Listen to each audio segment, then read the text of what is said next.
السلام عليكم ورحمة الله. النهاردة ان شاء الله هنخلي الانشوقة او البسارية، هنخليها بطريقة سهلة وبسيطة هتعجبكم ان شاء الله. في كذا حاجة كده اقول لكم عليها واحنا شغالين في الفيديو عشان ان شاء الله الانشوقة بتاعتكم تبقى ناجحة معاكم وطعمها جميل زي اللي بتشرب من بره واحلى كمان. يلا نسمي الله ونشوف الانشوقة الجميلة دي هنعملها ازاي. لو اول مرة تشوفيني انا اميرة كرم، شرفيني بالاشتراك في القناة، ما تنسينيش في لايك ومشاركة للفيديو.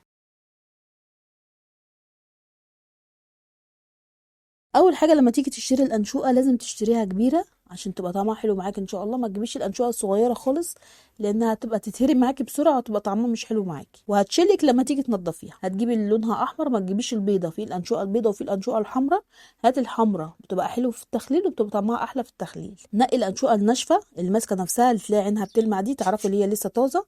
ما تجيبهاش اللي هي معجنه. في انشوقه تلاقيها معجنه كده مع بعضها ما تبقاش حلوه، ما تجيبهاش. لازم الانشوقه تكون مفرفطه مش ماسكه في بعضها ومش ملزقه في بعضها، تعرفي اللي دي طازه وتلاقيها بتلمع وماسكه نفسها وحلوه. هنغسلها كويس جدا غسله حلوه قوي وبعدين تحطيها في المصفى لغايه لما تتصفى كويس وتبتدي اللي انت تشتغلي فيها. هنبتدي اللي احنا نمسك الديل كده ونضغط على الراس من فوق وتبتدي اللي انت تشديها. الراس هتطلع ومعاها البطن بتاعت السمكه.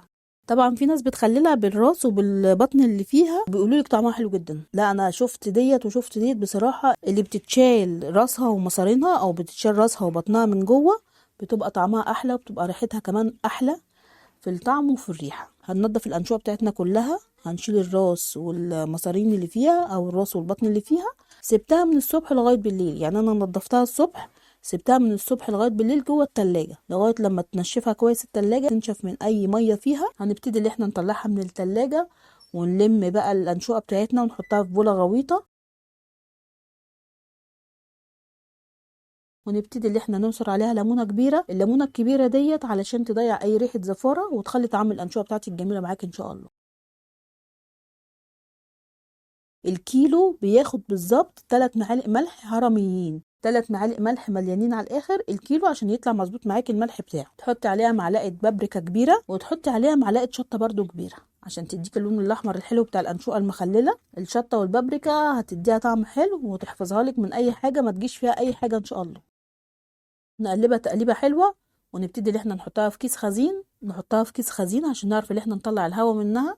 والثلاث معالق ملح الهرميين على الكيلو دربيها بقى. لو عايزه تعملي 2 كيلو هتحطي 6 معالق، عايزه تعملي نص كيلو هتحطي معلقه ونص. هنعمل كيلو زي كده هتحطي 3 معالق مليانين، هتطلع مظبوطه معاك ان شاء الله، ولا عدبه ولا هي ملح. لانك لو زودت لها الملح هتبقى حادقه قوي مش هتعرفي تاكليها. لو قللت لها الملح هتدود معاكي وتبوظ معاكي بسرعه هتبقى مش حلوه خالص. هنحط عليها حوالي 5 معالق زيت كبار، لان طبعا انتوا عارفين الانشوه صغيره بيبقى ما فيهاش دهون، فانت لازم تحط لها نسبه من الدهون. هنحط لها 5 معالق زيت كبار تبقى طعمها حلو جدا معاك ان شاء الله.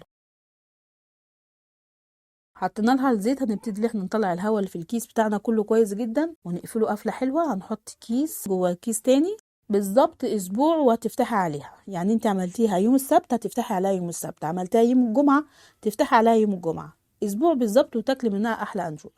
طبعا لو في الصيف هتبقى 4 ايام بالكتير قوي هتستوي معاكي، لكن احنا عشان في الشتاء اسبوع بالظبط وتاكلي منها.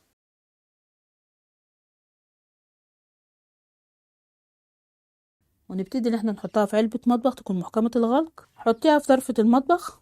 طبعا احنا دلوقتي في الساقعة، هتحطيها في ظرفة المطبخ بتاعتك او في المطبخ من فوق. وكل يوم تروحي جايه قلبه العلبه بتاعتك. يعني النهارده العلبه بتاعتك معدوله، كل يوم تقلبي العلبه اللي فوق يبقى تحت واللي تحت يبقى فوق علشان الزيت يتقلب كده في الانشوقه تلاقي كله كده يشرب من كله. فتحنا عليها بعد اسبوع 7 ايام بالظبط طلعت معايا احلى انشوقه. الميه بتاعتها جميله جدا، الزيت مع الميه اللي طلعت من الانشوقه بجد حاجه كده تحفه بجد، ريحتها وطعمها حكايه. تاكليها بقى مع العيش السخن وتاكليها مع البصل والطحينه، اكله كده تحفه. وما تنسيش برضو الليمون. احنا طبعا مخللين كيلو فهيبقى كتير، هنحطه في علبه محكمه الغلق في التلاجة.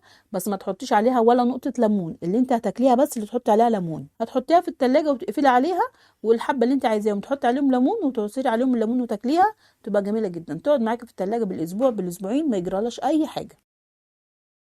خلاص خلص معانا الفيديو كده. يا رب الفيديو يكون عجبكم ويكون سهل عليكم. لو الفيديو عجبك دوسي لايك واعملوا مشاركه للفيديو، والسلام عليكم ورحمه الله وبركاته.